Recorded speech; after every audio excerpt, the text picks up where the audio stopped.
Mic check 1, 2. Mic check 1, 2. Hello, hello. Good evening, everyone. My internet might be a little spotty, so hopefully I'm okay. Audio okay, everyone? Can you hear me? Let me know, please. Otherwise, welcome to another Sunday night live stream. Tonight is Sunday, August 11th, 2024. How's everyone doing? Hopefully you all had a great weekend. Yes, all good. Thank you so much. Appreciate that. Thank you. Loud and clear. Thank you all. Again, hopefully you all had a great weekend. Hopefully, for those that are in here, you didn't tell yourself, I'm going to start tomorrow, because tomorrow is Monday. You know where I'm going with this. Your health and wellness journey doesn't start tomorrow. Should have started a long time ago, right? But if you are in here saying, I'm going to start tomorrow, maybe this is a commitment for you to make it the last time you tell yourself you're going to start tomorrow. Here at Finally Fasting, I really push the narrative of we don't start over. We don't wait till Monday. We don't wait for the first. We don't wait for your birthday to pass. We don't wait until you get back from vacation. We don't wait until whatever is happening. The practice of learning how to be healthy and taking care of yourself should always be a priority. Doesn't mean that you can't enjoy your time. Doesn't mean you can't overeat if you want. Doesn't mean you can't have a drink and enjoy life. But instead, it's about taking all of those things and learning how to deal with the ups and downs in life. So, welcome to day 280 of my fasting journey. I'm not starting over. I'm not saying welcome to day one. It's 280 days. That is 10 months. I have now been performing rolling fasts for 10 months straight. It hasn't been perfect, but that's okay.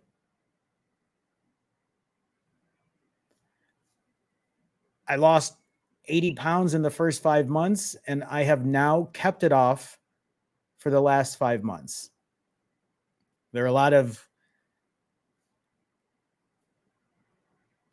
comments in the past saying there's no way you can sustain this, that it's not going to be possible. But here we are today, where now I have kept the weight off for longer than it took me to lose the weight initially. It took me 138 days to lose this weight and get to my goal weight. And today I'm on today I'm on day 143 of my maintenance plan, maintenance journey. It's crazy to think how quickly that time has passed by. And that's a great question for all of you too.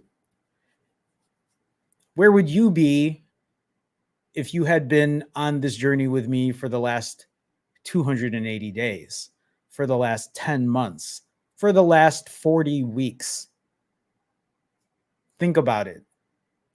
If you just stayed committed and consistent and not trying these huge long fasts, not that you can't, but rolling with the ups and downs, imagine what 40 weeks of consistency looks like for you. Imagine if you're just losing half a pound a week, you would have been 20 pounds down now. Pound a week, 40 pounds down, 2 pounds a week, 80 pounds down. You'd be where I'd be at, right? If you had just stayed committed and consistent.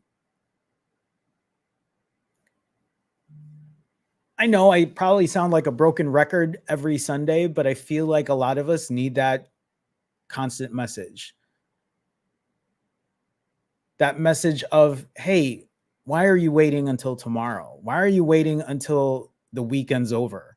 Why aren't you just starting today? And if the answer to that is, but Jerome, I just wanted to do X, Y, and Z, eat X, Y, and Z. No one's saying that you can't. No one's saying that you shouldn't. Because let's say you do start tomorrow, right? Let's say you start tomorrow. Let's say 3 weeks down the road, you get invited to do something on a Saturday. Then what? Are you just going to be like, I'm just going to wait till Monday and start over? It seems silly, doesn't it? And when you keep that mindset of starting over and starting over and starting over, for many of us, we never learn our lesson. Instead, we're just trying to do the hardest thing ever or do nothing at all. The hardest thing ever, nothing at all. And then nothing learned in between that. And that's what I'm here for, is to tell you, hey, you can learn a lot from the stuff in between. Take it from the person who did all or nothing all the time, right? That was me. That was my MO forever, for decades. I was either doing it perfectly or I wasn't doing it at all. If you can pick up on this notion, this practice of imperfect consistency, I can guarantee you will find success through that. That your fasting doesn't have to be perfect. It just has to be consistent. That your diet doesn't have to be perfect. It just has to be consistent. Your exercise doesn't have to be perfect. It just has to be consistent. All that I think you should be doing, all that I ask of people that I coach, is that you show up, is that you don't hide, you don't run away.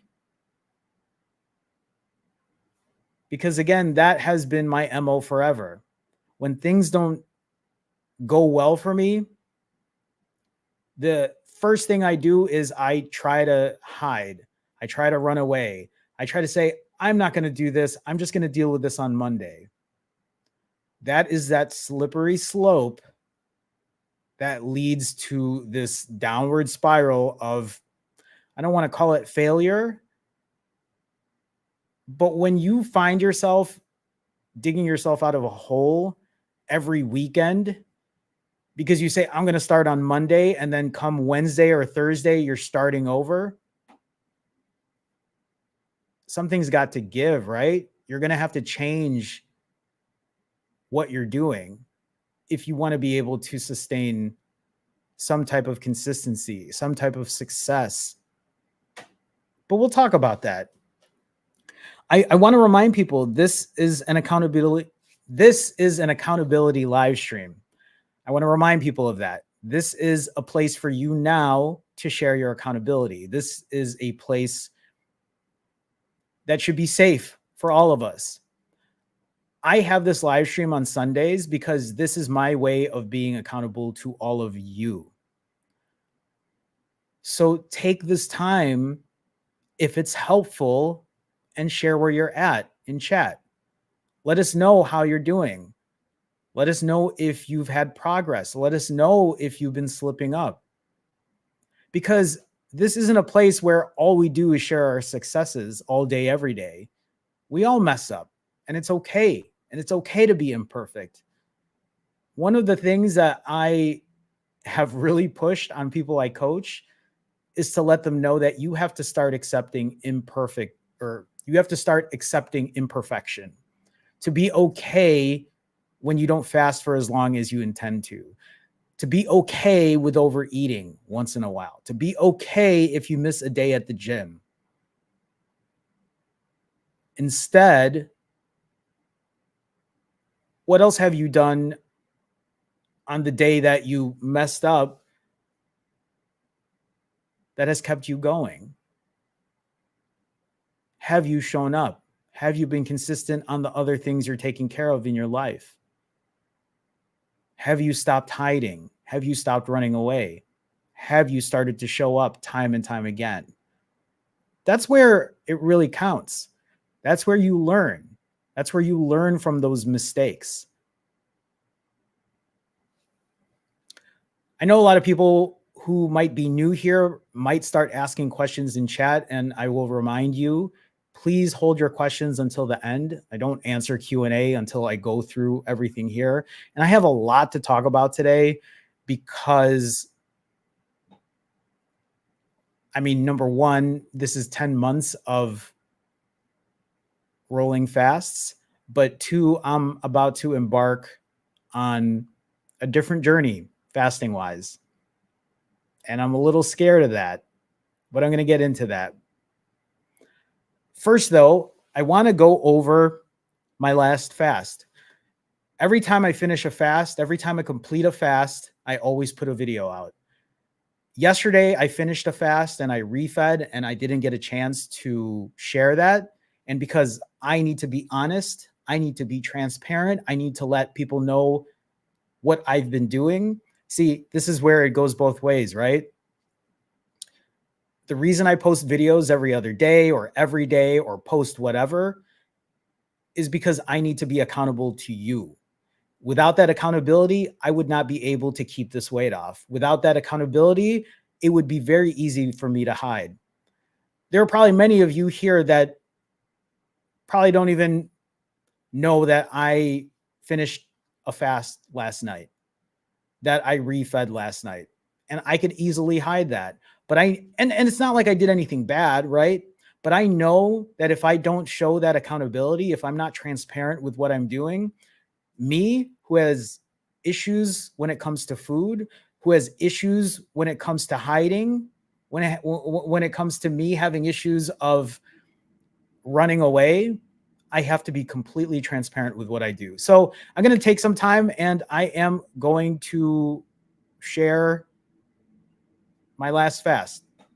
We'll kind of call this a live version of where I'm at. So, welcome to day 280 of my fasting journey, my health and wellness journey. Yesterday, I completed another 65 plus hour fast. Yesterday morning, I stepped on the scale and I weighed in at 138.8 pounds. 10 months ago, not 10 months ago, in my first 5 months, when I lost the weight, when I got from around 220 down to 140, it took 138 days. Today, 5 months later, this was yesterday morning, by the way. Yesterday morning, I weighed in at 138.8 pounds. I have kept the weight off. I have stayed in my maintenance range. Think about this too. I have stayed in this range while having a 10-day vacation. I gained 21 pounds in 10 days. Look at the weight I'm at. I'm actually less weight than where I was at when I first lost the weight down to 139.8 pounds. I am this weight after a 6-day vacation and gaining 19.6 pounds, nearly 20 pounds again. I am this weight eating back-to-back days some days. I am this weight missing a gym day or not going for a walk. I am this weight overeating. I am this weight on days that I had wanted to binge, but I ended up on the live stream here and thankfully I didn't. So this is where I'm currently at, 138.8 pounds. Obviously, I refed yesterday, which means I'm up in weight today, but I'll share that after I go through this. So I'm going to warn you all right now. I'm about to show you what I ate yesterday.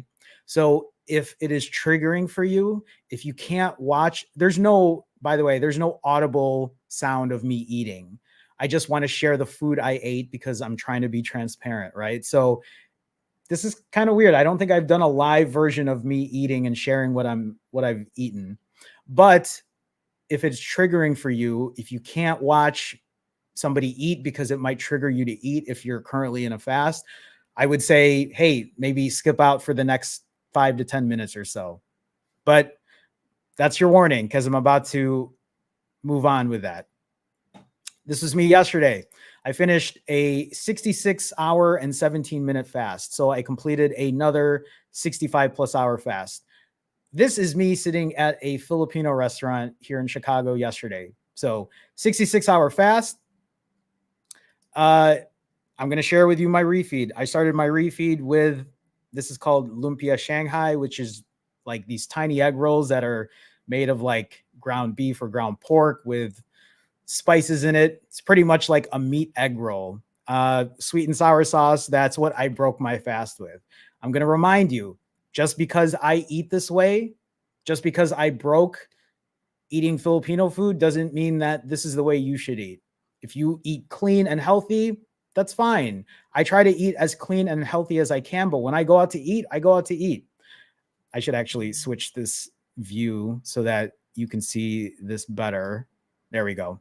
I'll keep myself small here. So started off with lumpia, sweet and sour sauce. I think there's a clip of me eating it. This was me yesterday again, by the way. After that, I had pork barbecue and barbecue pork and barbecue chicken. It's a very popular thing for Filipino food.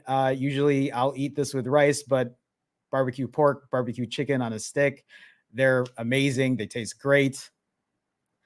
And then I also had palabok. Palabok is a noodle dish with like chicharron and like some kind of gravy. I don't know exactly, but it's really good. And that's a weird shot of me eating, so I'll let that keep playing. Also, very popular in Filipino food is garlic rice. Literally, it's just fried rice, but just garlic, toasted garlic, scallions, and white rice. So I had that too. I also had crispy pata, which is like pig trotters or pig knuckles, pretty much pork very fatty, very good, very fried. So I had that too. I don't think I have clips of me eating that. Later on, okay, that's a weird. Here's me eating a banana. I'm just showing you what I ate after when I got back. I had a protein bar, me eating a protein bar. I had a Cliff bar. This is a walnut oatmeal raisin bar. I had Brussels sprouts, no Italian sausage dough. That was me eating mushrooms. I had a tin of cashews, and I had 2 macadamia cookies. And I think that's all I ate yesterday. I don't know how many calories that was, but I would assume, I don't know, maybe I'd say somewhere around 5 to 6,000 calories. I did eat a good amount of Filipino food, but I still had some vegetables, protein bars for snacks, cookies. I also had pumpkin pie readily available, and I had cheesecake readily available, but I was too full. I couldn't even eat that after I ate all of that. So around 5,000-6,000 calories is what I ate yesterday. I did all of this in 3 hours and 59 minutes, pretty much 4 hours, and that's it. So I thought I would just share that with you all since I wasn't able to make a video for it. So it's a little different doing it live that way, but it gave me a little time to actually talk it through and I don't have to edit anything. So that's not bad at all. Mark with a $10 super chat. Mark, thank you for the support. It's nice to see you as always, Mark. Welcome, welcome. Coach, what's going on, Mark? How's it going, Pare? I'm good. I'm good, Mark. Finished my 112-hour modified fast. Congrats, Mark. Congrats. And have been eating OMAD this weekend. Back to a 62-hour starting today. That lumpia looks good. It was good. It was really good. It was, I've been there before, but I actually haven't had a lot of their food. So it was great. It was great. Mark, thank you for the $10 super chat. Congrats again on your 112-hour fast. And then good luck on your journey with the 62-hour, but you and I will be talking tomorrow. So we'll catch up and see where you're at. Mark, thanks again for the support. Welcome, welcome. Okay, so let me continue on and let me share, I guess, stats with you here. So yes, again, I am currently on day 280 of my fasting journey. That is 40 weeks in. I have been performing rolling fasts for 40 weeks, for 10 months. In those 10 months, I have completed 88 fasts. If you want to maybe think of it this way, that means I have only eaten 88 times in 280 days. 88 times in 280 days. And it doesn't mean that I ate for 88 days. It just means that on average, if you look at my average refeed, I have eaten on average for 5.5 hours during those 88 times. My average fast over the last 280 days has been 68 hours and 48 minutes. So about a 69-hour fast, a little shy of a 3-day fast. That is on average over the last 10 months. That doesn't mean that that is what I have been doing since day one. And I'll share with you what I initially did in my first 138 days, which is completely different than what I've been doing on average these last 280 days. I've completed 34 fasts at the very beginning. I did 34 fasts that averaged 93 hours. So that's nearly a 4-day fast. That's what I did in the beginning. That's what I initially did in the first 138 days, which is less than 5 months. And I ate on average for 4.5 hours. Now, since then, what I've been doing today, when I hit my goal weight, for now the last 143 days, from days 138 to day 280, I have completed 55 fasts. 55 fasts I've completed in the last 143 days. The average fast, 54 hours and 15 minutes. So this is just a little more than a 2-day fast. This is what I have currently been doing. And this number is about to actually go down. And I'm going to talk about that in a little bit. With my average refeed of about 6.5 hours. Now, if you look at the overall picture, right? If you look at the overall picture at what I've been doing for the last 280 days, when I first started doing it, I did 34 fasts in 138 days. In the last 143 days, I've completed 55 fasts. What does that mean? That means that in the last 143 days, I have been fasting less and eating more, which is why I have done 55 fasts versus the 34 fasts at the very beginning. The average fast at the very beginning was 93 hours. Again, shy of a 4-day fast. That's what I initially did. What I'm currently doing has averaged 54 hours, just a little over 2 days. So currently I've only been eating, or I've only been fasting for a little over 2 days. That's what I've been averaging. My average refeed when I initially did this was around 4.5 hours. Now, today, my average refeeds are a bit longer, 6.5 hours. Why do I share this? Why do I talk about this? Because I want you to see that in these last 5 months, I have been fasting less. I have been eating more. I have been eating for longer. I get to go on vacation and eat back-to-back days. And I've kept the weight off. I've been able to maintain that weight. A lot of people always ask me, Jerome, how are you able to, or what is your plan when you hit goal weight? That's exactly it. I think a lot of people think that when I hit goal weight, that I am going to stop fasting, and I'm not. That's not the plan. That was never the plan. The plan is to continue fasting indefinitely. Fasting is a lifestyle for me. For those of you that know me, you know that I eat 6,000 calories per refeed. There's no way that I can eat 6,000 calories and do OMAD. We all know that. There's no way I could eat that way and not gain weight, which is why I was doing 65-hour fasts. The reason I was doing 90-hour fasts initially, like a 4-day fast, was because that is what I had to do to lose weight while still eating 6,000-ish calories. Does that make sense? That's why when people ask me, or they say they're going to do the length of fast that I do, I also want to remind people, if you don't eat the way I do, you probably don't need to fast as long. I'm not saying that you don't have to fast that long. You definitely can, and you definitely will probably get better. You'll probably get better results than I will if you're also incorporating exercise and you're fasting for that long and you're not eating as much as I do. You'll definitely shed weight, probably better than I did in the 5 months I did it. But I bring this up because I want you to know that I'm at this stage now of maintenance where I don't have to fast 90 hours. I don't have to keep my refeed super short because I've found a system that works for me. But that system is about to change.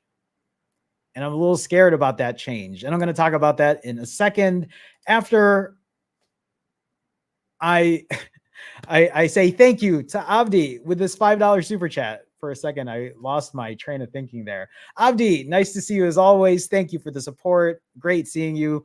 Avdi says, thanks for sharing your refeed meals, Jerome. You're very welcome. That's why I like your system. Thank you, Avdi.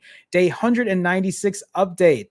Look at how far Abdi is and what he's doing. Abdi, congrats on 196 days of consistency. Abdi's now lost 45.6 pounds. Congratulations. An average fast duration of 39 hours. So that is about a day and a half. That's an alternate day fast, which I'm going to talk about in 2 seconds here. Planning 5 days this week. Oh, a 5-day fast. You'll have to let me know how that goes, Abdi. Thank you for the $5 donation. Thank you for the $5 support. I appreciate you, Abdi, as always. Appreciate you. Okay. So, I have to remind you as well, all of you. I'm on day 280, and I have to remind you all that today is day Today is 280 days of no binging. I have not binged in 280 days, which to me is a huge feat. That's a huge win for me to not binge for that long. Now, if you're new to my channel and you're wondering, what are you talking about? I do suffer with an eating disorder. I do suffer with binge eating, or I do suffer with a binge eating disorder. If you're unfamiliar with what that means, I am not only a person that can eat 6,000 calories, I am also that person that can probably triple or quadruple that amount in a day. I used to binge eat in a way where it would affect all facets of my life. I would binge eat in a way where I would still eat past satiety, past feeling full. I would eat in a way where I wasn't even hungry and I was still eating. Why? Because for me, it was a way to run away, hide, feel numb, not worry about my stress. And when I would binge eat that way, it also made me hide from the world. For 2+ years in 2021 till 2023, I literally did not leave my apartment. I wouldn't pick up the phone when people called. I didn't text people back. I was in a really shitty situation. And most of my life, I was doing a lot of that, but most of it in secrecy. I would binge during the night and then I would get up and go about my life and just pretend nothing happened. And that's how that disorder went on for a long time. And I can say it's been 280 days, it's been 10 months, it's been 40 weeks of me not binging. And that's a huge win for me. There's always there's always that confusion when people see me eat and they see me eat 6,000 calories and then they wonder, but isn't that binge eating? To me, it isn't. To you, maybe, but also I eat differently than you do. I eat 5,000 to 6,000 calories, not because I'm binging. I eat 5,000 to 6,000 calories because that's what I need to eat to feel satiated, to feel full. I could definitely eat less. I know I could. But I'm also not eating in a way where I feel guilty and I start hiding and I start making it a secret. There's a complete difference, because I can eat 5,000 to 6,000 calories and I can do that when I'm out with friends and not feel guilty about it. I can eat 5,000 to 6,000 calories and still hang out later in the evening. I can eat 5,000 to 6,000 calories and wake up the next day and leave my apartment and go for a 5-mile walk and go to the gym and lift weights. These are things I could not do before when I was eating triple or quadruple the amount, because I would just feel like shit. And then I'd be like, I'm just going to start tomorrow. I'm just going to start on Monday. I'm just going to start after my birthday. Do you see why I harp on why we shouldn't be restarting? Why we shouldn't be day oneing everything? Because for me, it led me down a really, really bad path. I have lost friendships over that, relationships over that. I have lost jobs over that because of that type of binging. That's how bad I let it affect my life. And let's not even forget my health. All the consequences of my health doing that. My type 2 diabetes, my high blood pressure, my depression, right?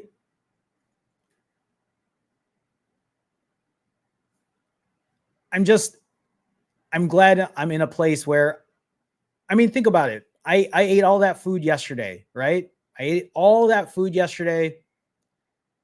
And then what did I do this morning? Did I hide? Did I feel guilty? No, because I wasn't binging. It's a difference. I got up this morning. I went for a walk. I lifted weights. I had coaching sessions. I did all the coaching sessions. I showed up, and I'm showing up here to the live stream. It's a big difference. And I don't think that can be understood from others who might not have a binge eating disorder. I just share it because I know I need to be transparent with what I'm doing and why I do what I do. It's really hard to share all of that information when I make YouTube shorts or Instagram reels or TikToks. And I think that's where it confuses some people, because I can't share that entire story in a minute. And so sometimes my hope is when new people come here or they watch the stream, then they're like, oh, I see. And that's why when I tell people, hey, don't fast for as long as I fast, don't eat as much as I eat, don't even exercise the way I exercise. You have to do what works for you. You have to do something that will be sustainable for you. Because who wants to be on any type of diet or exercise regimen or refeeding, whatever, right? Who would want to be on something that feels so torturous that they can't sustain it? Why would you put yourself in that place? That's why I also tell people, hey, if you plan on doing an extended fast, make sure it's something that you can do where you can still be physically active, where you can still go to work, where you can still enjoy your life. I get it. I get it for maybe some people who are maybe taking a vacation, right? And they want to do an extended fast just to see if they're able to do it. I get that. You want to lay in bed and do nothing during your vacation and fast? Hey, that's you, right? But if you're trying to do these 7-day fasts, 14-day fasts, whatever they are, and you can't get yourself out of bed, or you just feel like shit all day, why would you put yourself through that? Why not just do a sensible fast? 2 days, 3 days where you feel good. You can still go for a walk. You can still go about your day, go to work. You're still going to get results, right?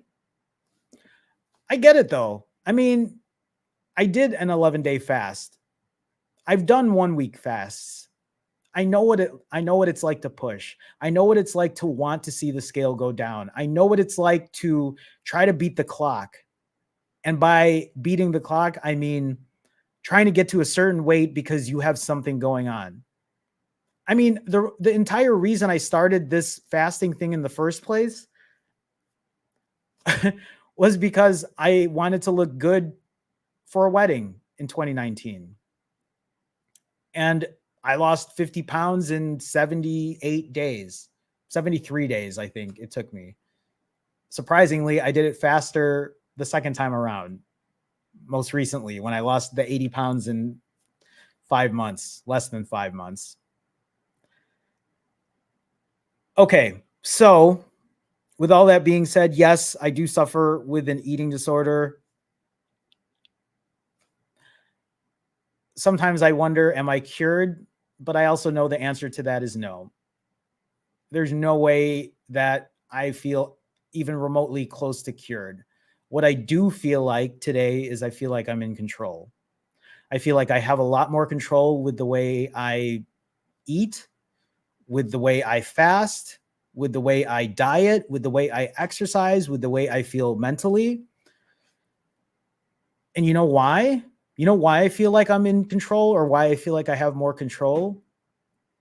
It's because I've been doing this for 280 days and I didn't fucking start over. Because I gained the experience during those 280 days. So when people don't show up, when people aren't being accountable, when people start over, when people wait till Monday, I look at that as a lost opportunity to learn from your mistakes, to learn from your ups and downs. That's why when I work with anyone, I say, just hit the timer. If you have control issues with food, if you are somebody like me that binge eats, that timer, that fasting timer is pretty damn important.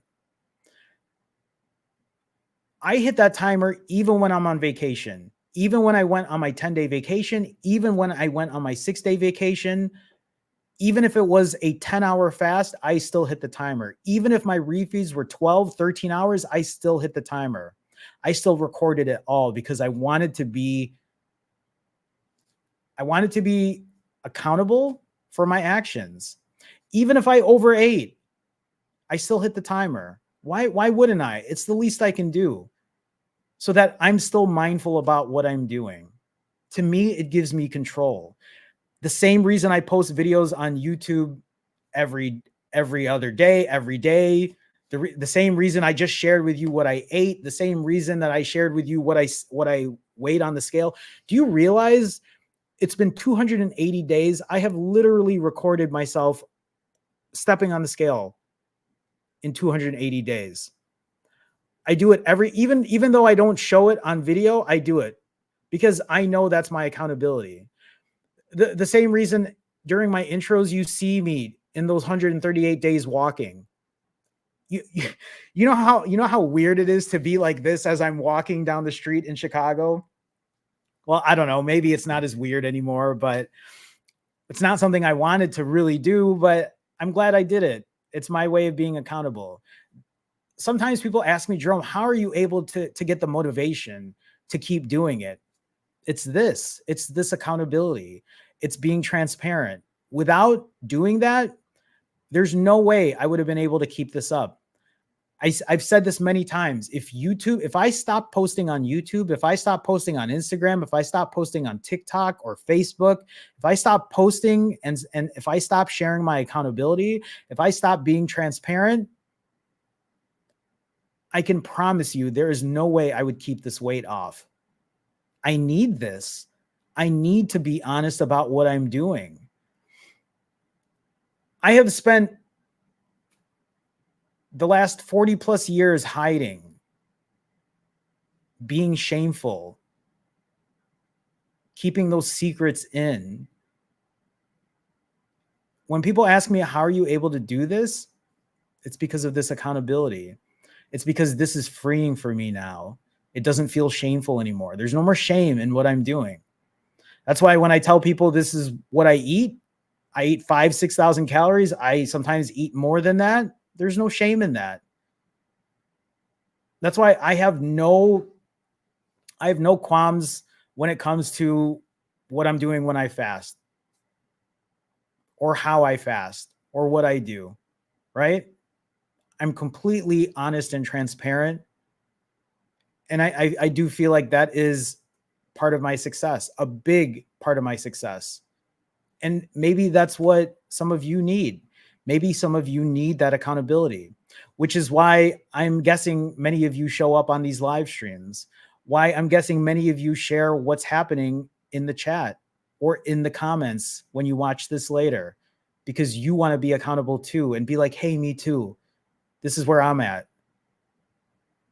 It might not be easy. I might have had some hard days. I might have gone on vacation. I might have fucked up here and there, but you know what? I'm here and I'm showing up and I'm being accountable. That's why I can't ever stop doing this, because I need that accountability. I don't know. Maybe one day I won't need this type of accountability, but the thought of not being able to do this, I just know myself. I know that once I start hiding, once I stop showing transparency, to me, it feels like it's game over. Okay, I'm going to take this time to do fit check. If you're not familiar with, oops, sorry, I have like random shit on the floor. I have my hats on the floor. If you're not familiar with what fit check is, it is the time I show you what I look like physically. I do this again for transparency. I ate yesterday 5,000 to 6,000 calories probably, so I feel a little bloated, but that's okay. I'm here to be transparent about it anyway. I am wearing a youth or boys extra large shirt, and I'm wearing extra small pants or shorts. I used to wear an extra large adult shirt. Back when I weighed 235 pounds, I was wearing a double X adult shirt. Imagine what that looks like on someone who's 5'3". Again, if you're not familiar with who I am or my stats, I'm 43 years old. I'm only 5'3", so I'm pretty short. think Kevin Hart. I think Kevin Hart's the same height as I am. But yes, now I wear boys' clothes. I shop at the kids section at Target, and they have, which is why, like, oops, this shirt has a skateboard on it because it was right at the boys section. I think I might have said this last week. There was a comment someone posted, and the comment was like, "You dress like a child." And I'm like, "Yeah," because I buy clothes in the children's section, and I honestly think they look a lot better than a lot of adult clothes. So, okay, just gonna move shit out of the way. All right.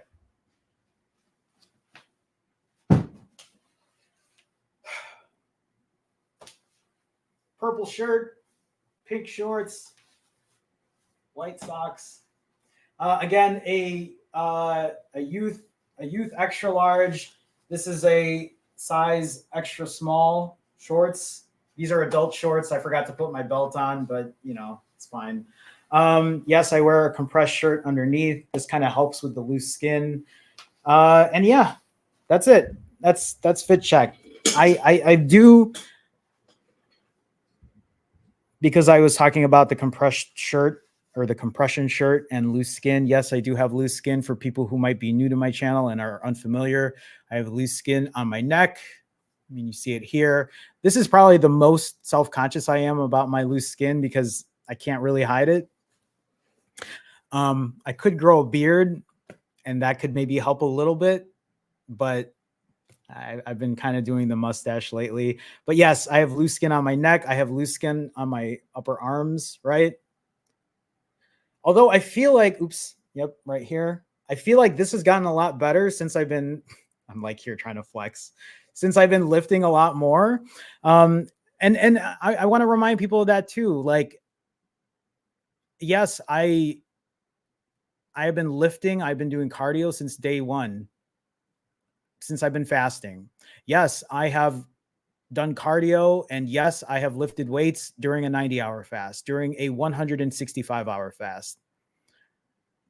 Doesn't mean I was lifting super heavy, but I was still getting to the gym and making sure my form was good. And as long as I felt good and had energy, I would do that. I would still walk 5 miles a day, 6 miles a day, right? I would still do that.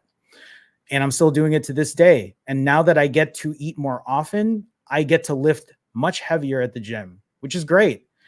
And I've noticed the change too. I mean, here's the thing, right? Is I've said this before, but I'm about the same weight as I was 4 months ago. Jerome 4 months ago, when I lost the 80 pounds, is a much different Jerome today. I feel like my body composition is so much different today than it was 4 months ago, even though I'm the same weight. I feel like I have more muscle. I feel like my shoulders are broader. I feel like I'm more defined.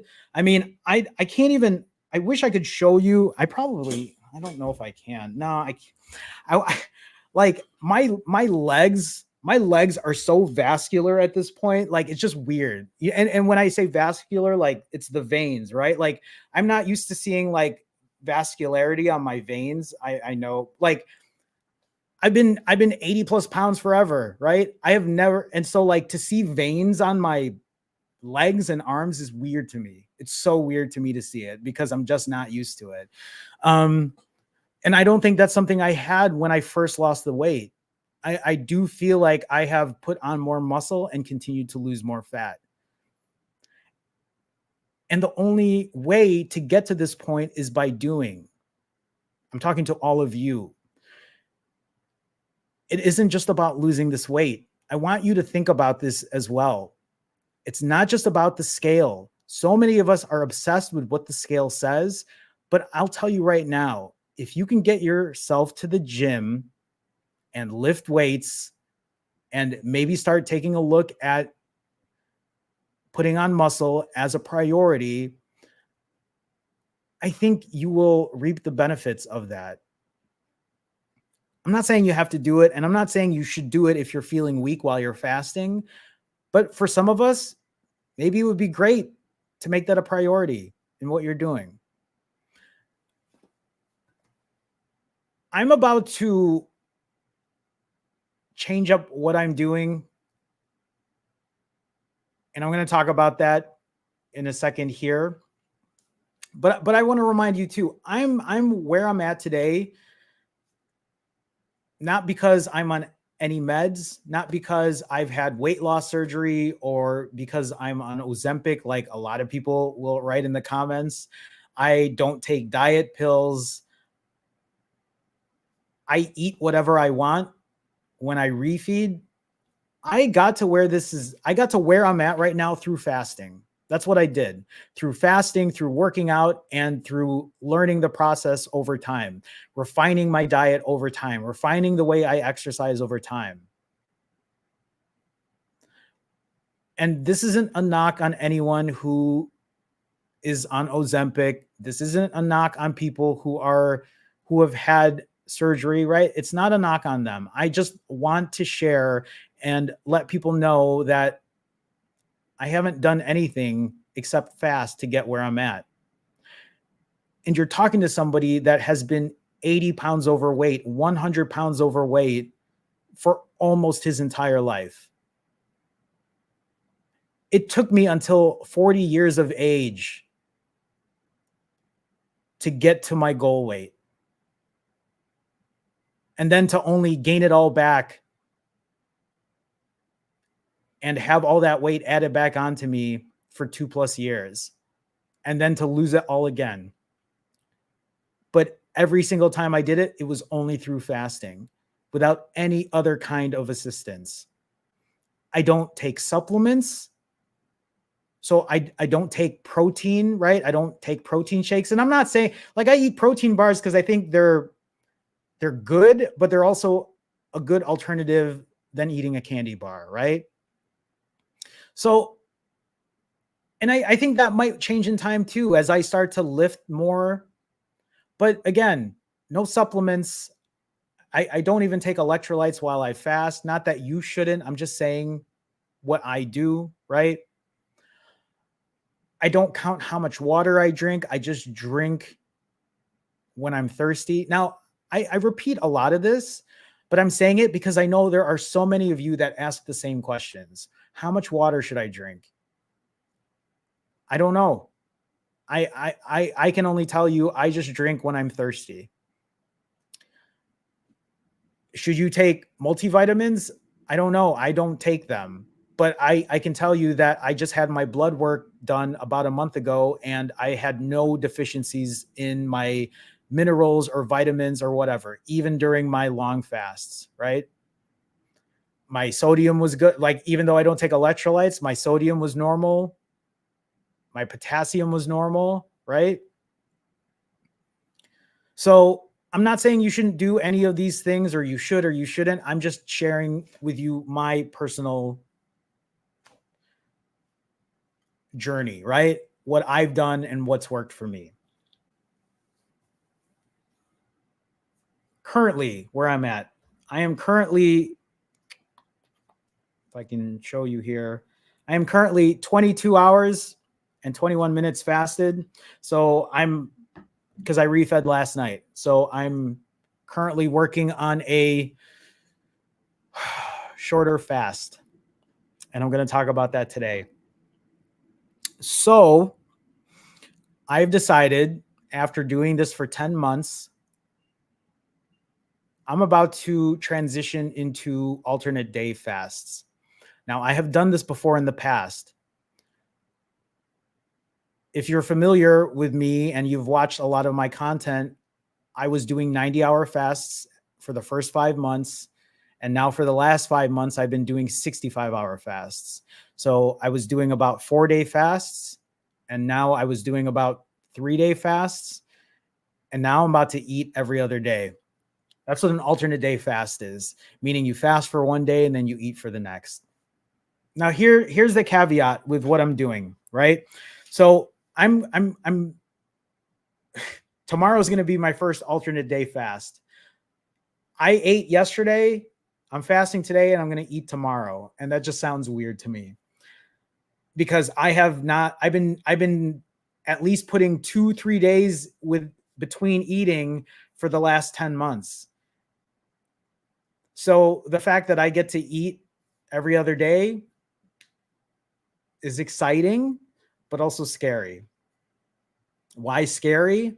Because if you're familiar with me and what I do, I eat a lot. I eat 6,000 calories. So what does that mean?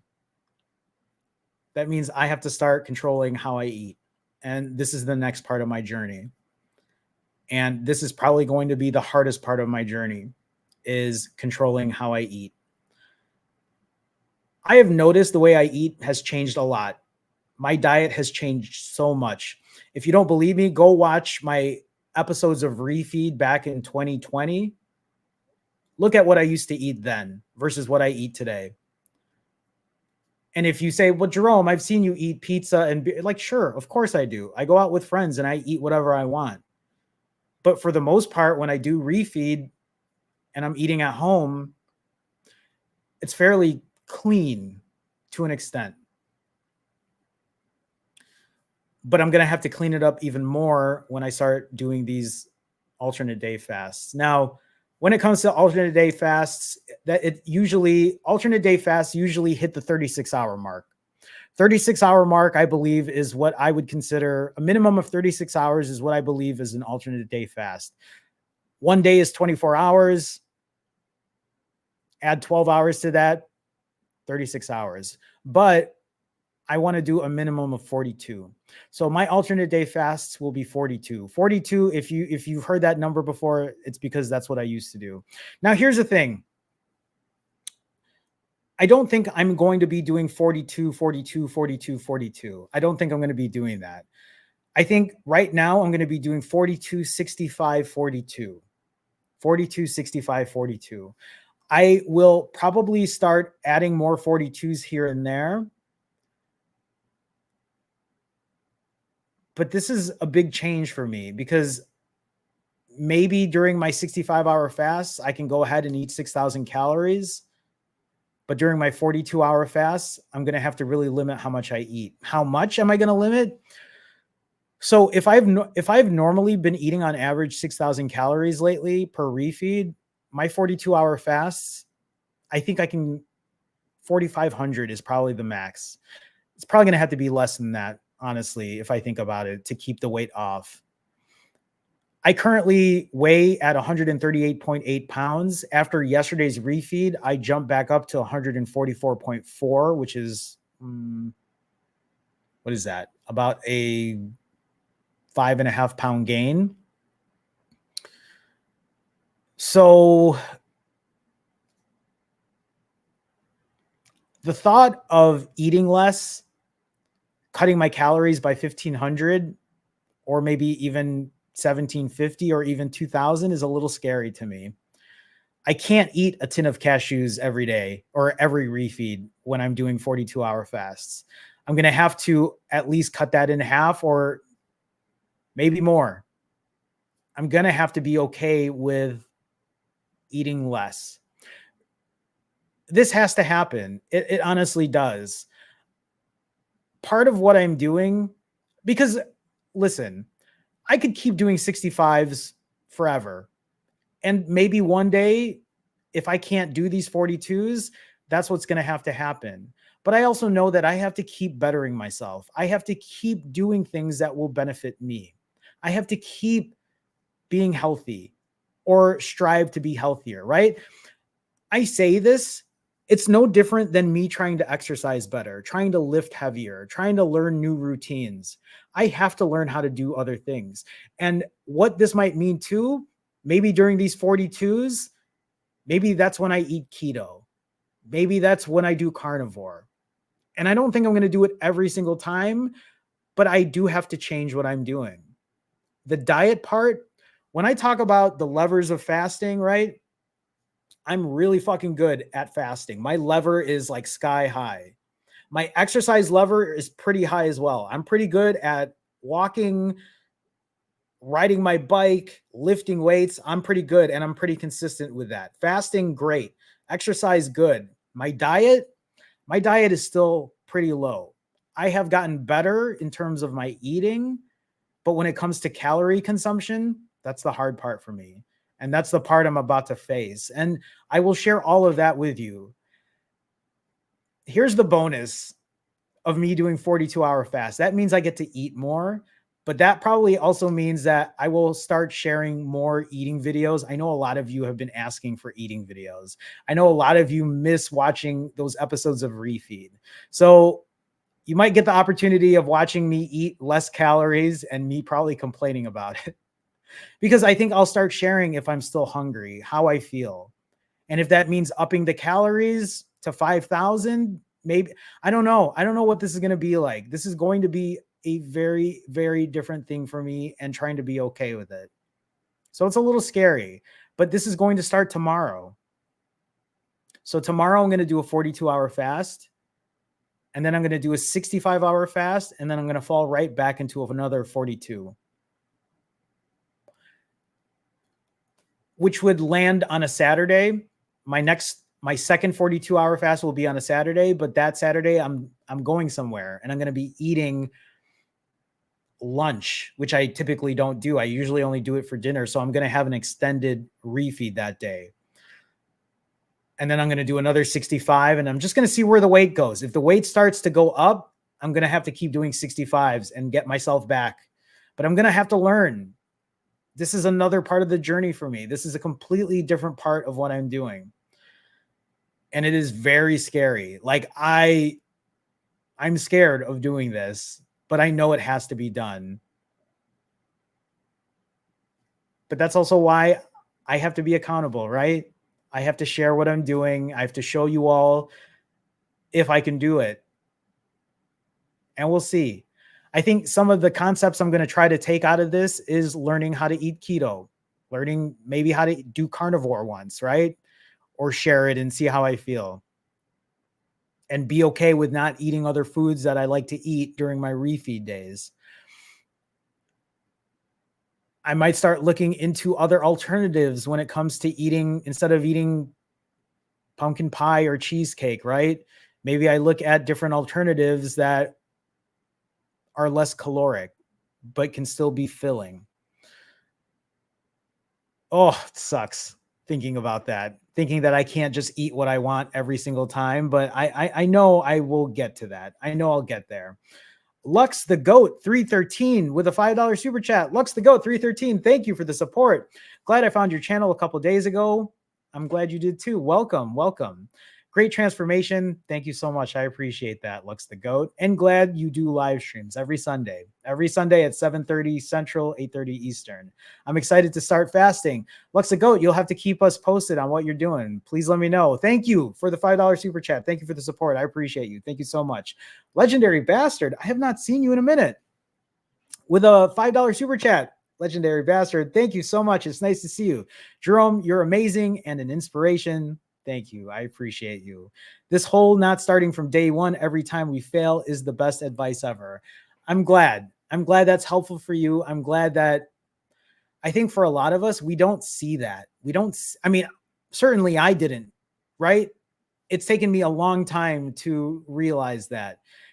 And I'm going to say again, the reason that I realize it now is because I've been doing it over and over, telling myself, no, we're not starting over. No, we're not throwing the day away. No, we're not starting until, or we're not waiting till Monday. We're not day oneing. We're not waiting for a special event to end.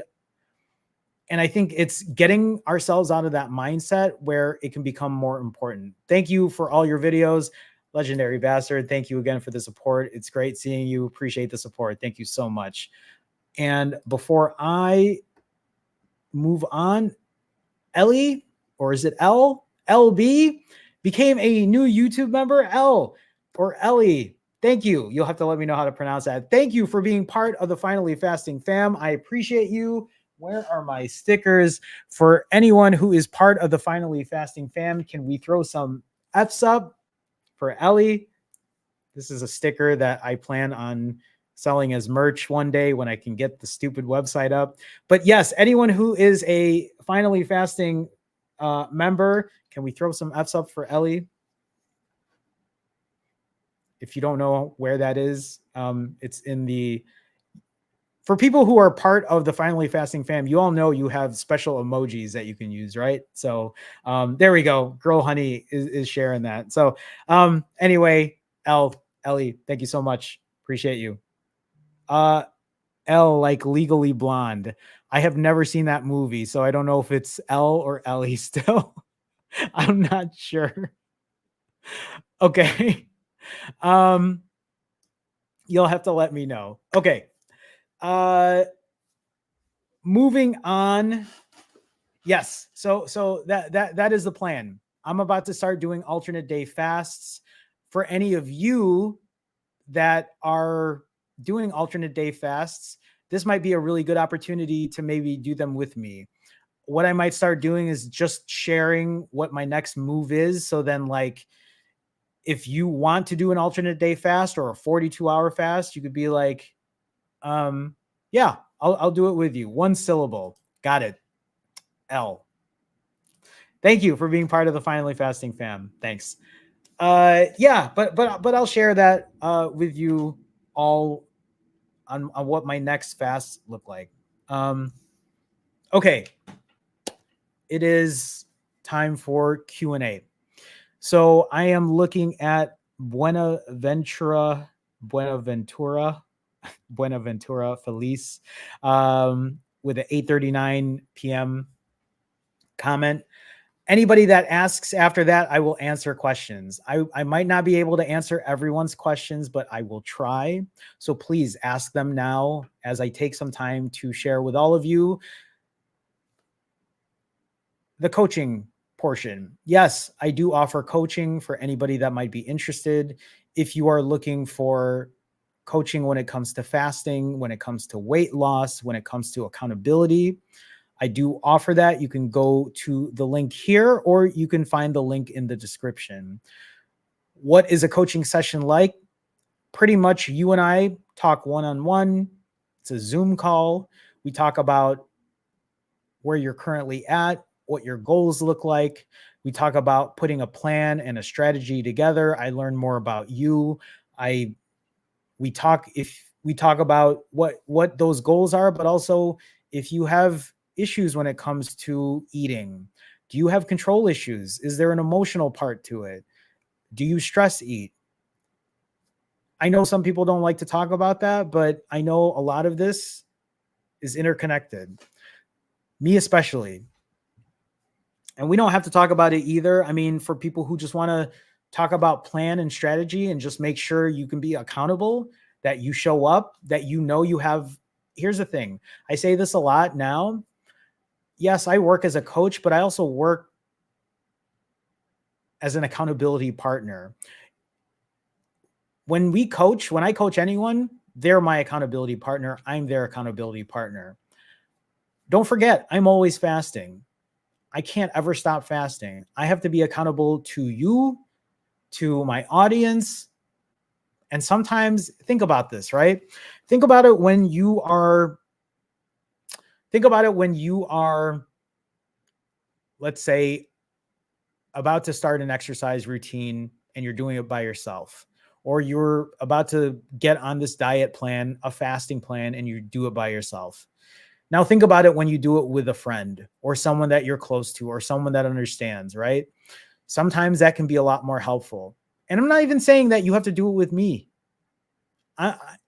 All I'm trying to do is help people. So if you have a partner or somebody that can be helpful on your journey, please, by all means, you should look into it. But again, if you are interested, yes, I do offer coaching. You can check the link here or go to the link here, or you can check the link in the description. Sign up for a 15-minute free consultation if you have never talked to me before, or you can sign up for a session there and then we can go from there. Also, for those who might not know, just like earlier when Elle joined the Finally Fasting fam, there is also a link in the description to join or be part of the Finally Fasting fam. For those who join the higher tier, which is the autophagy group, we hold Wednesday live streams. So what we're doing now, we do it every Wednesday evening, but Wednesday evenings a little different. On those Wednesday evenings, I have been on those live streams, but I'm talking less and less, or I'm trying to talk less and less. We have people come on video. We have people sharing their story. We have people sharing their accountability. Those Wednesday live streams, is a place where we all share what our weeks are going to look like. And then we come back the following week and we say, were you accountable? Well, or number one, did you even show up to the next Wednesday live stream? Did you do what you say? Did you do what you say you were going to do? We put it all down on a spreadsheet and we go over it and we see if people were able to complete what they say they were going to do. And if you don't, you don't. But sometimes that extra accountability can be helpful. The one thing I've learned as I've been doing this is having accountability, having a community, knowing you're not alone can be very important, very helpful.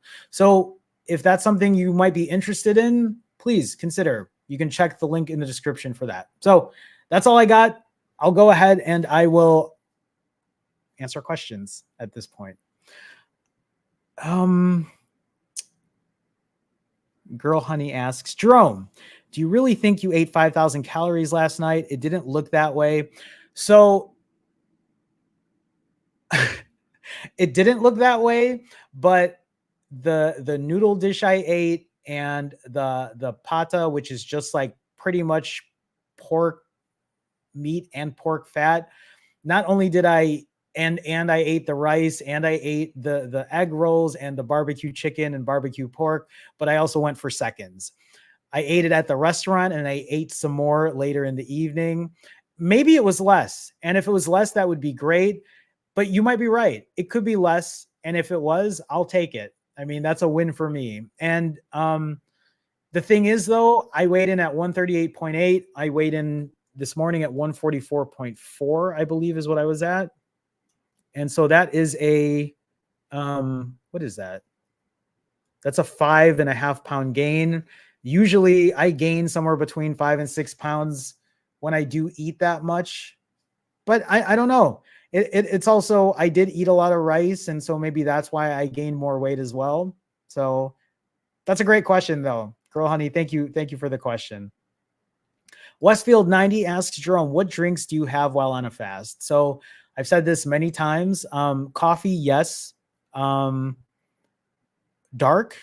you mean black? Yes, I drink black coffee only. I drink black iced coffee. I don't put any sweetener in it. I just drink it black, straight black. Diet pop. I want to say here at Finally Fasting, we don't say soda. I'm from Chicago. Diet pop, yeah, I do.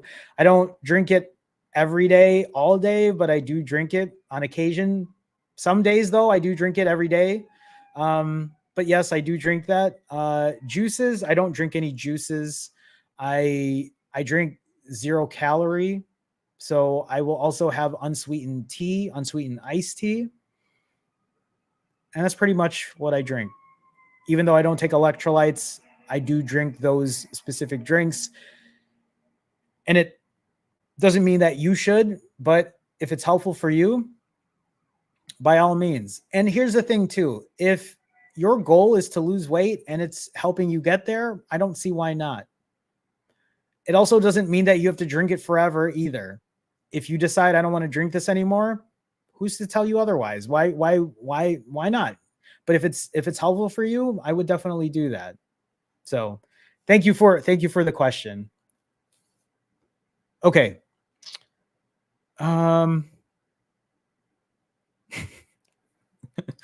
Zoo Carl, do you want me to answer this question? What's the best buffet to hit when my body fully recovers from this extended water fast? Zoo Carl, Zoo Curl, I'm sorry. Zoo Curl, here's the thing about buffets and extended fasts is, number one, there are a lot of people I've noticed that cannot eat anything they want after an extended fast because it does not sit well in their stomach. For me, I don't have issues. I say this, I've said this in the past, but I feel like, well, I'm built different. I really am, because I have done 7-day fasts before and I've broken it with beer and like appetizers at a bar and I've been fine. I've broken it with pizza and beer and I've been fine. What's the best buffet to hit? I don't know. I mean, the thing is here Illinois, at least, there aren't as many buffets as there used to be either. But I have gone and I've broken at Korean barbecue, all you can eat. I've broken at all you can eat sushi, and I've been pretty happy with it. But I still go home and I eat some more. I'll still eat Brussels sprouts. I'll still eat Italian sausage. I'll still eat my protein bars and my cashews. So I think you're just going to have to find out what that looks like for you. LB, it says you became another YouTube member. Did you change your tier? Did you go from the OMAD tier to autophagy? Maybe that's my guess. But thank you again. Thank you. If you did upgrade, I appreciate you. Thank you so much. And if you did upgrade, I will see you on this Wednesday's fast or this Wednesday's live stream. Thank you so much, Al. Thank you. Thank you.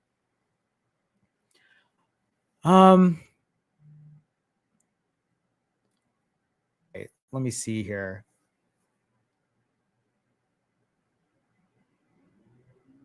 Oh, okay.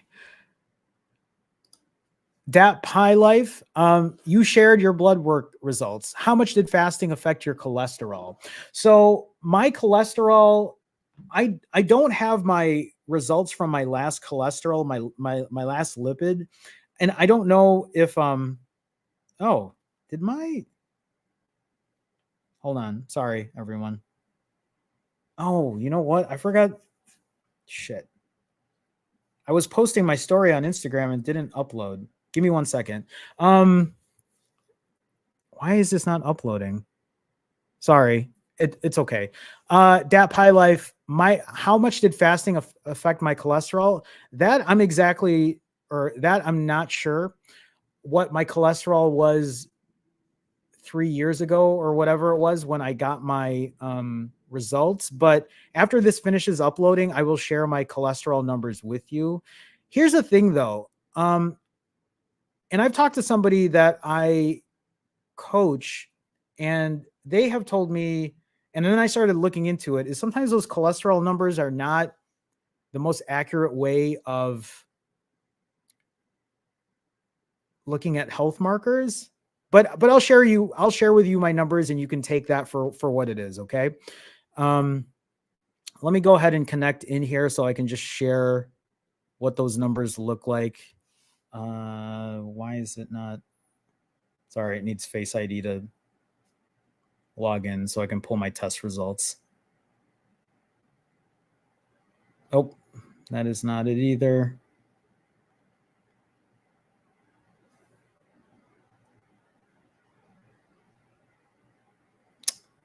Sorry, 1 second.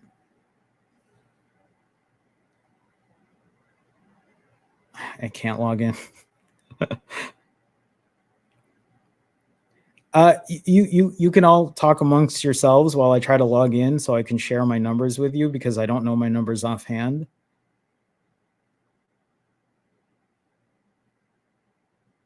If I'm even in the right place.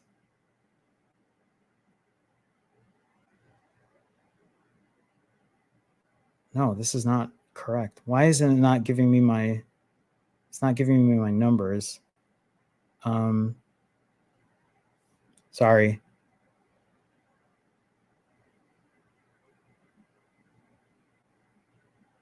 Okay, let me see. Test results. It's loading. I will say though, my cholesterol was normal. Normal, right? Buenaventura. Did I say that right? Buenaventura Feliz gifted a membership. Thank you for gifting a membership. I forgot that you can gift memberships. Buenaventura, thank you so much for gifting a membership to somebody. Please, for whoever got the membership, can we throw some F's up in the chat? Buenaventura, thank you so much. Thank you for the support. Thank you for helping someone else out and giving a gift there. Appreciate you. It's a pleasure. I appreciate that. Thank you so much. Okay, let me scroll back to that question. It's not getting into my test results. It's just spinning. You probably can't see that. Do I have to cover my face? Is that how that works? I don't know how that works. It's not pulling my results. But that pie life, my cholesterol was fine. It wasn't. There was nothing high. Everything was under the normal range. I don't know why it's not pulling up. I'm just getting the spinning circle. So sorry about that. I can't remember though if my cholesterol was high prior to that. I don't know if it was for sure, but if I can pull those numbers, maybe I'll pull them and I'll let you know. So thank you though for the question. Okay. Shardy, hi Shardy, how to join. If you go to my YouTube channel, there should be a join button. If you can't find that join button, you might have to go on a desktop and go to my channel there, and then you might be able to find it. Shardy, let me know though if you have questions, if you're able to get to it. So I appreciate it though. Thank you for the support. Thank you. Lux the goat asks, what has been the reaction to your transformation from your friends and family? So here's the thing, Lux, is this isn't the first time I lost the weight. I lost the weight back in 2020, and the reaction then was a lot of shock and awe for sure. They were very surprised to see me not only lose the weight, but get down to a very low weight. This time around, there was none of that because they've already seen me. Now, other people who haven't seen me, or for people who saw me when I weighed the weight I was at and lost it, yeah, there was a lot of surprise. There were some people who even asked me if I was okay because they were afraid something, they thought maybe I was sick. And I get that. I understand that, especially when I lost the weight in such a quick amount of time. But yeah, the reaction's been pretty positive. So I also just try to keep things pretty low. I don't talk about what I do. I don't talk about the weight I've lost. Yes, it is kind of very apparent, but I try to keep it low key. I don't really try to talk about it much. So thank you for the question though. Thank you. Griffin Dental Concepts, have you reversed your type 2 diabetes? I have, yes. Does your blood sugar get high when you eat now that you've lost 80 pounds? No, it doesn't. My A1C was in normal range, and it was done without taking any type of medication. My doctor was very impressed with it, even asked me if I was sure I wasn't taking any medication. The reason he asked me if I was sure was the last doctor I had me on metformin, also had me prescribed me Ozempic, but I didn't take it. It wasn't called an Ozempic like 2.5 or 3 years ago. They had prescribed me semaglutide, I believe is what it was called, but I did not take that. I was taking metformin initially, and then I wasn't even taking it regularly. But yeah, I've reversed my type 2 diabetes. I was diagnosed back in 2003. So I've been a type 2 diabetic for over 20 years, and I was still able to reverse it today, or, when I lost the weight. So thank you for the question. Thank you. Yeah. Girl Honey, thank you for sharing that. Cholesterol is not a dependable number. Our body makes cholesterol on its own, even if you don't eat. Yeah. And I know my numbers showed in the range, but I've heard many things about cholesterol and how there are certain ones to look at, but it isn't the real, it isn't the same markers that it was before, I believe. Yeah. L says, for cholesterol, the ratio of total cholesterol to HDL is what matters. The individual numbers are meaningless, dependent on many factors. Thank you all for sharing that info. Again, I don't know too much about it. I probably have to do a little more research on my own. So,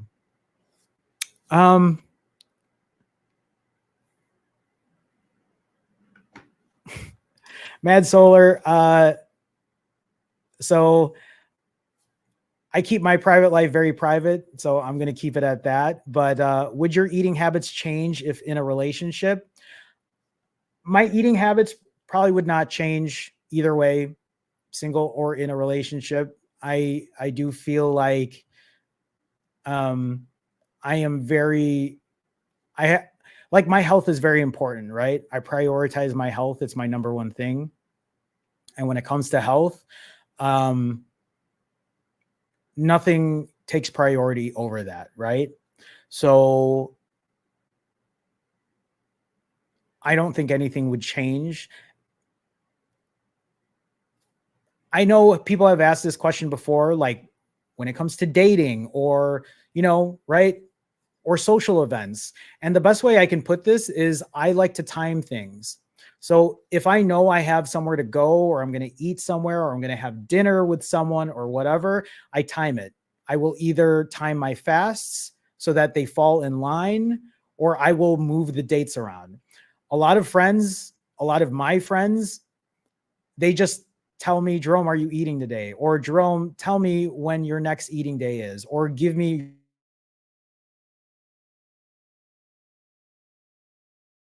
it. And people, did I disconnect? I don't know.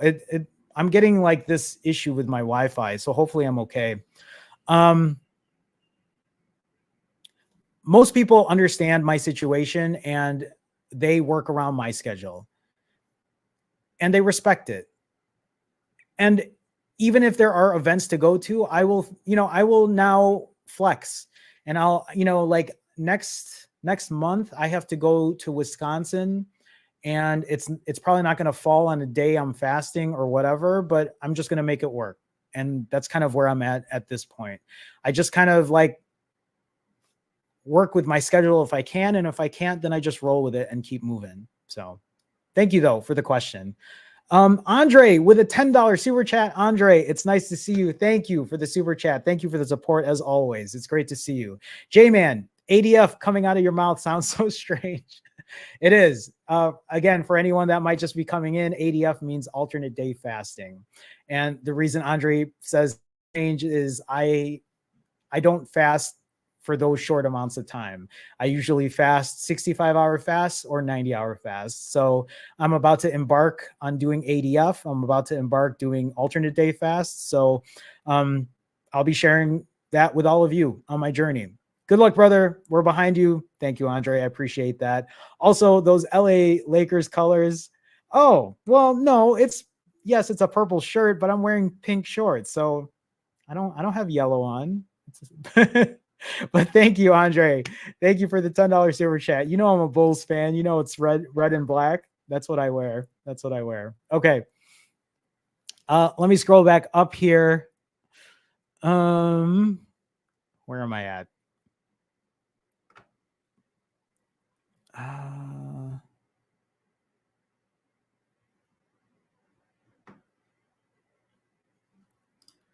Do you know how long it took to reverse the type 2 diabetes? I don't. I honestly don't. I didn't check. I procrastinated going to the doctor to get my lab work. But I will say that this number is going to be dependent on the person. I mean, so I'll put it this way. As a type 2 diabetic for over 20 years, all I know is that 2 years before, or 2.5 years or 3 years before I got my recent blood work, my A1C was 9.9. This is a video I've been meaning to make and I haven't made. My A1C was like, my fasting glucose was around 250, which is 2.5 times the normal limit. And that was what my A1C was at, about just out of control, right? And now it's at normal optimal range, although I feel like it could be better.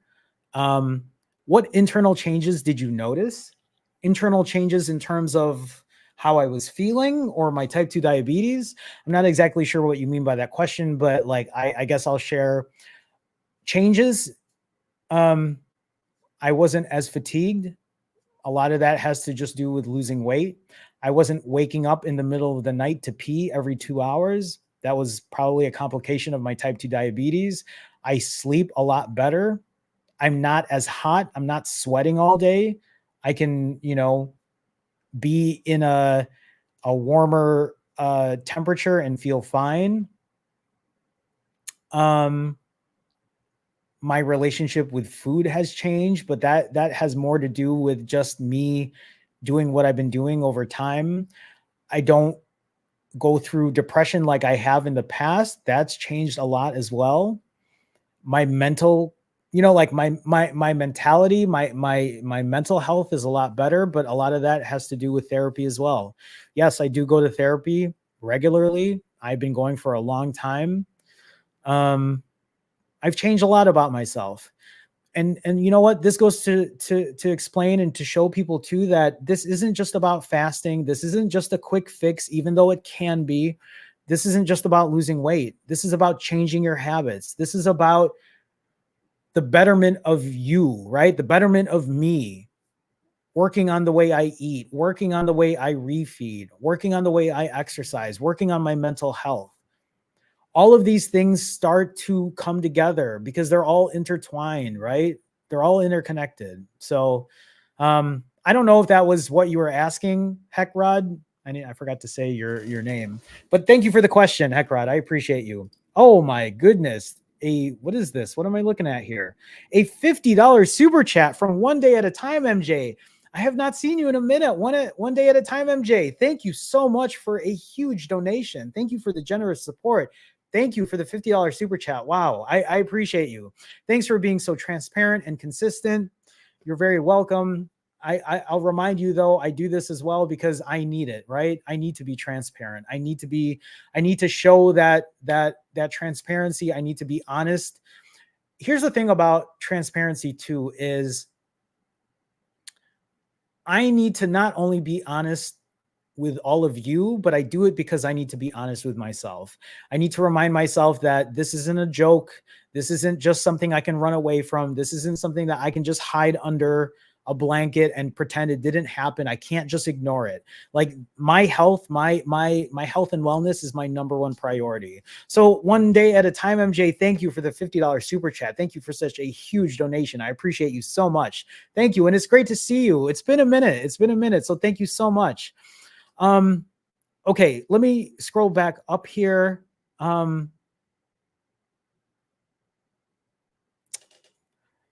have now lost my place. Where am I at?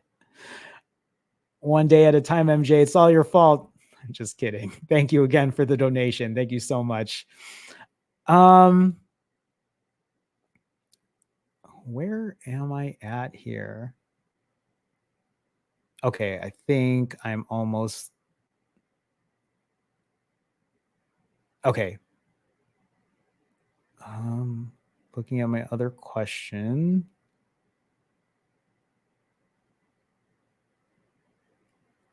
Actually, I don't know if I see any other questions. Scrolling down. Oh, there you go. Girl Honey. Oh, this is a great question. Have you had your eyes checked yet, Jerome? No, I haven't. And this is something I need to do as well. The problem is I have really shitty health insurance because I work on my own. I run my own business. I pay $450 a month for insurance and I still have shitty health insurance. And I don't know what is covered for my eyes. I don't think I've shared this with any of you, but maybe I have, maybe I haven't. I actually have an eye condition called keratoconus. I don't know if any of you are familiar or if any of you have keratoconus, but I've had keratoconus, or at least I was diagnosed with it since I was a teenager. Keratoconus is like a severe form of astigmatism. And back in the day, I used to wear hard contacts because it's really the only thing that would give me 20/20 vision. But it is something that when I went to, and you can't go to a regular eye doctor, you have to go to an ophthalmologist, which is covered by insurance, but I don't know if my insurance covers a lot of that stuff, and it's expensive. I have to get these tests that test my optic nerve because my optic nerve is larger than normal. And I don't think it has anything to do with my diabetes or anything, but it has more to do with I don't know if it's my keratoconus, but it is something I definitely have to get checked. I know we touched on it before and you said you were going to get them checked. Yeah, no, it's definitely something I have to do. And I appreciate the reminder because I do have to get that checked and I definitely will. You'll have to remind me too, because maybe that's something I'll take a look at this week. So thank you for asking. It's really interesting because I'm like, did I talk about that before? But yeah, I guess I did. So thank you. Sherry with a $5 super chat. Sherry, thank you for the donation. It's great to see you as always. It sounds like you've become metabolically flexible and are in ketosis most of the time. Helps mental health and reverse type 2 diabetes. Congrats. Well, thank you, Sherry. I appreciate that as always. I appreciate you being here. I appreciate you sharing these tidbits of information too, because I think that's the one thing that I haven't really given myself time to do a lot more research on. So thank you. Thank you for the $5 donation. Thank you for always being here. Thank you for the support. Thank you so much. Thank you. Thank you. Okay. Let me scroll back up here. Man,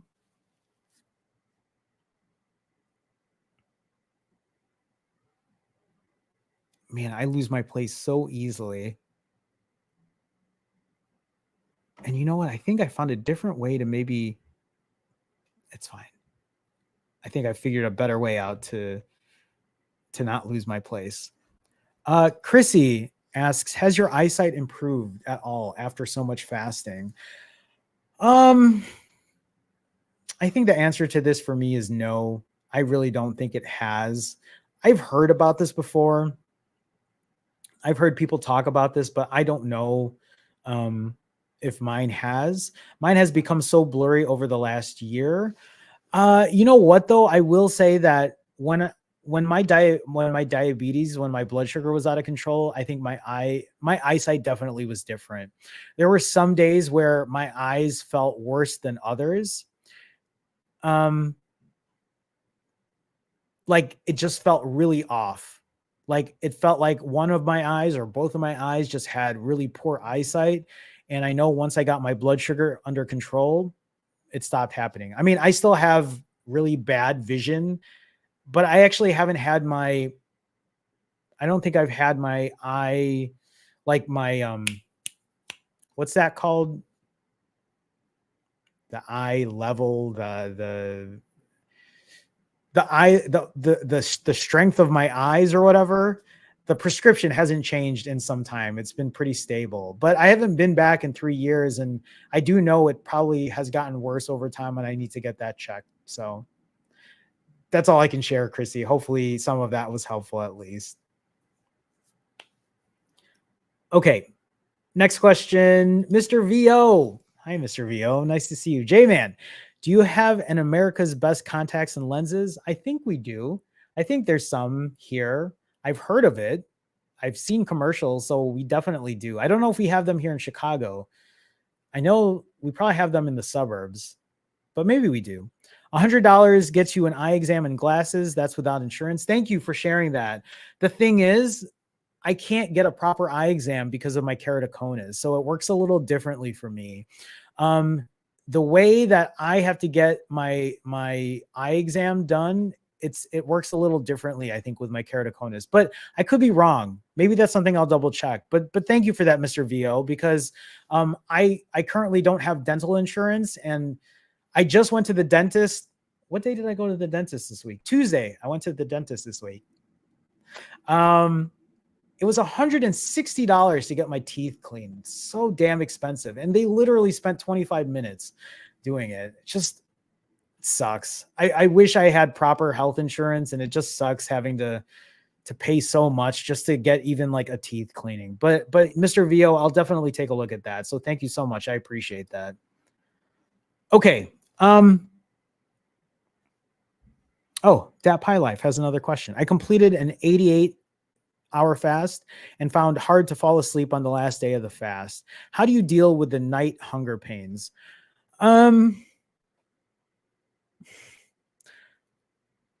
So, you know it's so different for me lately.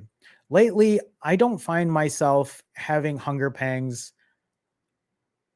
as bad as they used to be. But I know for a lot of us, especially when we're just getting started and we're not used to doing these longer fasts, it can be very difficult. That pie life, one of the things that I have always suggested to people, the thing is staying busy is really important, but when it's late at night and you're kind of left to your own devices and maybe you're not doing anything, I don't know if you've tried. Well, maybe the first thing to try is your electrolytes. Back in the day when I was taking electrolytes, I would take a pinch of salt, I would put it under my tongue, and sometimes that would be helpful when it came to fasting or getting past a longer fast. But I've also noticed that doing a 0-calorie drink, whether it's one of those like packets where you can get a flavor enhancer, or drinking a LaCroix or a seltzer water, or even like a Sprite Zero or a Diet 7 Up or a Diet Dr. Pepper, sometimes that can be helpful in getting those hunger pangs to subside, right? Other things I've mentioned to people is chewing on ice. I mean, I have a whole video when it comes to overcoming hunger. I've talked about taking a shower, taking a bath, watching other people eat has been helpful for me, although I haven't done that in a long time. I don't watch people eat anymore. It's weird. I feel like the way I've been doing this, it's changed a lot. But those things have been helpful for me in the past, and maybe something like that can be helpful. Chat might be helpful too, to share this. The accountability, I will always say, is the number one thing for me. That's how I've been able to really like fight through things, because I'm accountable to all of you. So sometimes maybe having an accountability partner can be helpful.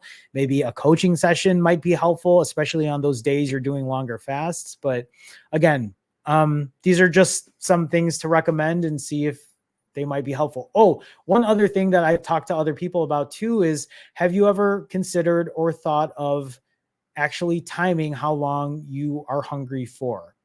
I have said this now because I find it's helpful.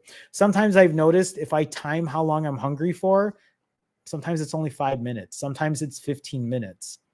It's not as long as you think. And sometimes that wave of hunger will pass. And when it does, like, it might just be good knowing how long you're actually hungry for and seeing if that helps. So you'll have to let me know if you've done any of these things and found success doing that. So thank you for the question, Dat Pie Life. Mark. Hi, Mark, with a $10 super chat. Mark, nice to see you. Welcome, welcome. Good luck with alternate day fasting. Thanks, Mark. I mean, I'm a little scared when it comes to that. I really don't know if I'm going to be able to do it, but I might as well try, right? Like I gotta put it under, or I gotta add it as part of my tools for my toolbox or tool belt. It's kind of my goal as well. Well, you know what? Maybe one day you and I will be both doing it together. I posted my nerd stats earlier in the chat. Thank you for sharing. I will read through that later, obviously. Like I said, I read through everything here. Also, for anyone that's new, if you've posted and you've shared your accountability, please know I go through everything. I read through all the chats. I read through all the comments. It's helpful for me. The same way it might be helpful for you, for others who read through everything. I do go through that. Mark, thank you for the $10 super chat. You'll have to let me know when you start doing ADF. You're doing great. Thank you, Mark. I appreciate you so much. Thank you again. Thank you. Thank you. Okay. Let me scroll back up here. Let me make sure I didn't miss anything, because I think that might be it. Rebecca, why you stop? Stop what? Are you talking to me or are you talking to someone else? Because I'm not exactly sure. Oh, nope, there it is. Rebecca says, why have you stopped watching people eat, Jerome? Oh, I used to watch it when I would get hungry. I know this is going to be weird to say. I honestly don't get hunger pangs as bad as I used to. And I don't know if it's just because I've been doing it for so long, but I honestly don't feel as hungry as I used to in the past.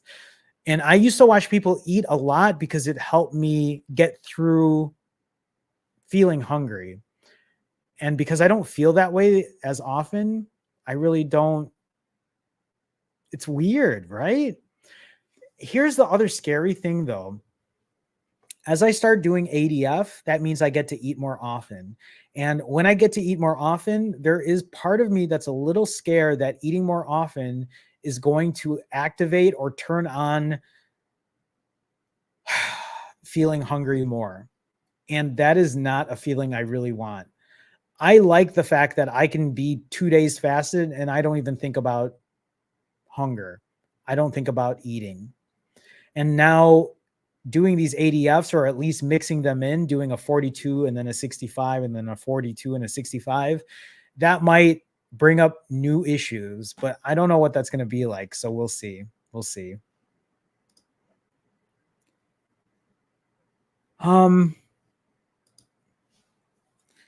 Ilias, am I saying that right? How come fasting used to work for me and not anymore? There are too many things to ask here, Ilias. Is number one, if it used to work for you before, what were you doing before? And what are you doing now? The second question that comes with that is, are you overeating? Are you consuming more calories? And if the answer to that is no, I think you have to really ask yourself, are you fasting for long enough? I mean, there are too many variables when it comes to this. And I feel like this is maybe more of a discussion of like breaking down what your fasting looks like, what your refeeding times look like, what you eat. If you're truly eating the calories you're saying, are you exercising? There are probably too many factors when it comes to this, Ilias. I went from 250 to 180 and now I gained it all back. Okay, well, here's the thing. If you were 250 pounds and you drop down to 180, what is that? A 70-pound loss, and you gained it all back. Did you stop fasting? There's no way that you were just fasting the way you were. You lost all the weight and then you gained it back doing the exact same thing. I just find that very hard to believe. There are probably too many things here to answer when it comes to that. Any advice?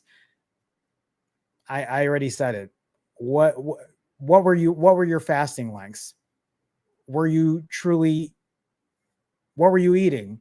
What was your calorie consumption?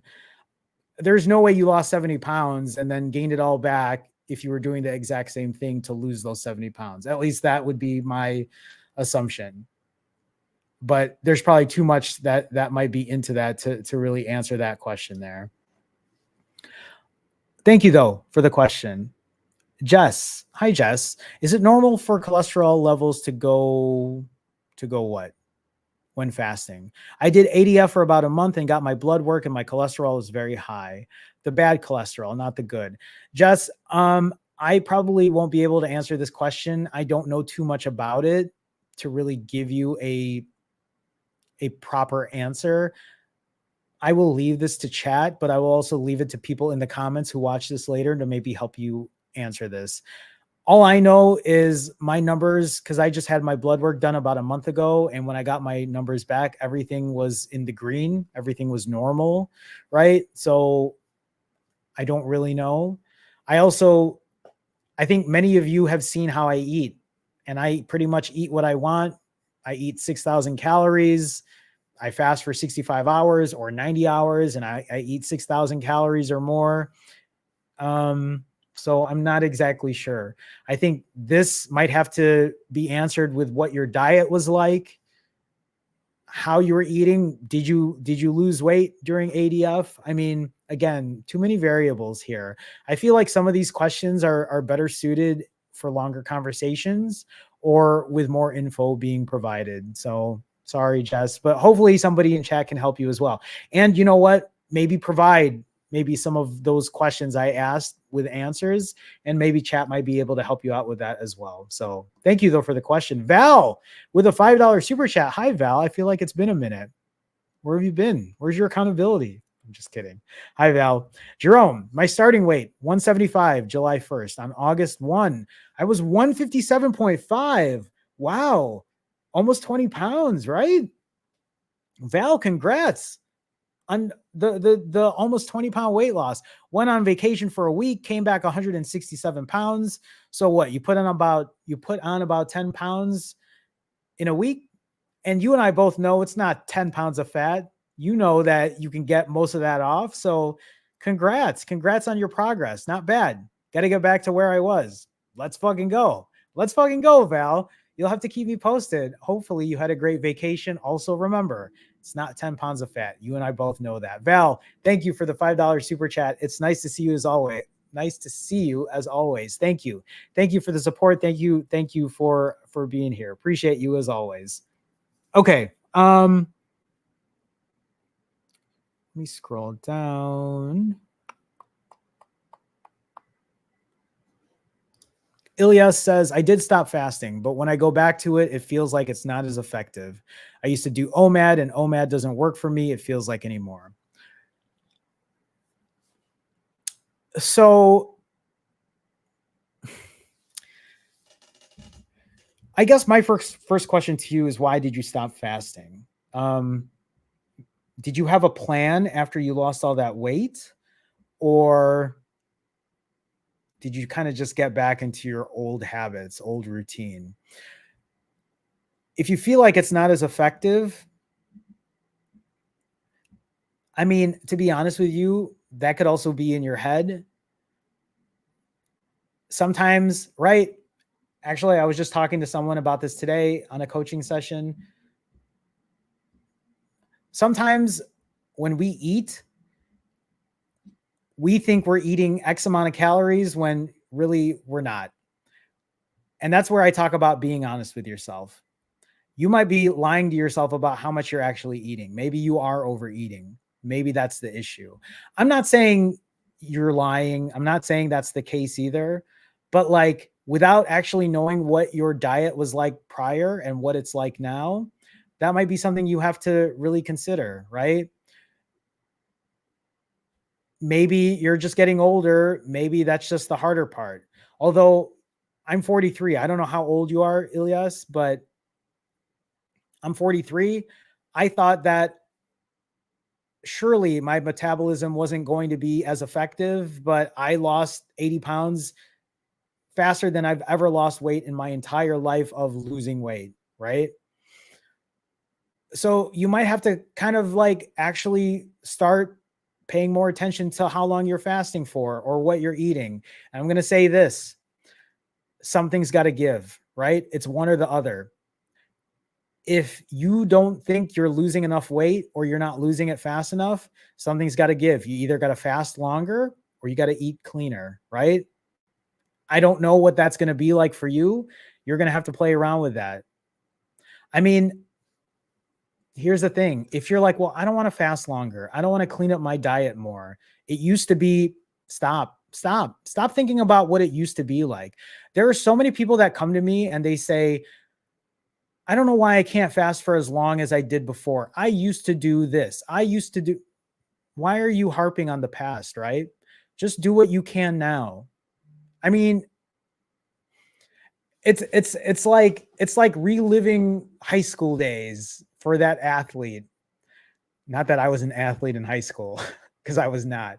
But what I'm trying to say is, hey, if you don't have that data to look back at, what can you do? All you can do is live your life now, right?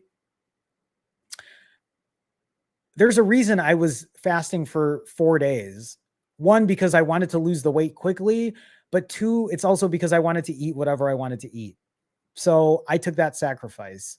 For you, you have to really come to terms with what you're eating and what your diet looks like. And if you need to fast for longer, then maybe that's the case. Or if you don't want to fast for that long, maybe you really need to clean up the diet. Again, I don't know what it looks like for you, but sometimes like giving you the truth that way is probably the better way of doing it than kind of skirting around, you know, what you should or what you shouldn't be doing or what things could look like. So hopefully that's helpful. But I appreciate the question, Ilyas. Ifra asks, how do y'all fast when you like edibles? I mean, I like edibles, but when I fast, I don't take edibles. So that's just how it works for me. I don't smoke weed. I don't do edibles when I fast. And honestly, since I've been fasting again, I haven't done edibles in a while. I haven't smoked weed in a minute. Also, hopefully this doesn't shock some of you that I smoke weed or do edibles, but it's been a minute. Actually, I haven't done it at all since I started fasting again. So, um, Ifra, I don't know what that's like for you. You're probably just gonna have to play around with it and see. So, Girl Honey with a $10 super chat. Girl Honey, thank you so much for the support. Thank you for the $10 super chat. We have to remind ourselves our bodies are healing from the inside out. There you go. I love that. Trust the process, be consistent, and work on our mental health. Fasting is mental more than anything. Great advice. I love that. Girl Honey, thank you for the $10 super chat. Thank you for that advice. Thank you for sharing that tidbit as well. And you're right. Fasting is such a mental part of it, but I love what Girl Honey says here too, is being consistent and trusting the process and working on our mental health. I want to remind all of you too that this isn't just about fasting. It isn't just about losing weight. There are so many other pieces when it comes to this. There are so many other facets when it comes to losing weight, or just it's not just about losing weight. It's about so much more. It's about learning better habits. It's about getting out of your bad habits. It's about being consistent. It's about learning discipline. It is about being consistent. So thank you again, Girl Honey, and thank you for the words of wisdom. I appreciate that. Thank you for sharing that with us. Okay. I'm just gonna let me do one more question, and then I think that might be it. Because what time is it? It's 9:30. Oh man, it's almost 2 hours. I didn't realize it's been that long. I think that's it. I think that's all the questions. So I will go through all the chat later. So thank you again for anyone that's been in chat and has shared the accountability. I appreciate that. I have two more things before I go. Three more things. One, just a reminder for anybody that's here, I'm about to change the way I'm fasting. I initially, for the first 5 months, I was doing 90-hour fasts, pretty much doing 4-day fasts. The last 5 months, I've been doing this for 10 months. So the first 5 months, I was doing 4-day fasts. The last 5 months, I've been doing 3-day fasts. And I'm about to embark on doing alternate day fasts, meaning I'm not even doing a 2-day fast. They're going to be more like a 36 to 42-hour fast, most likely a 42-hour, probably closer to a 2-day fast, but I'm about to shorten my fasts now as well.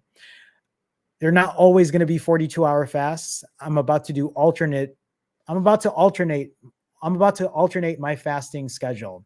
I'm about to do 42-hour fasts, 65-hour fasts, 42, 65, 42, 65. I'm scared of doing this because I'm going to have to start controlling my caloric intake.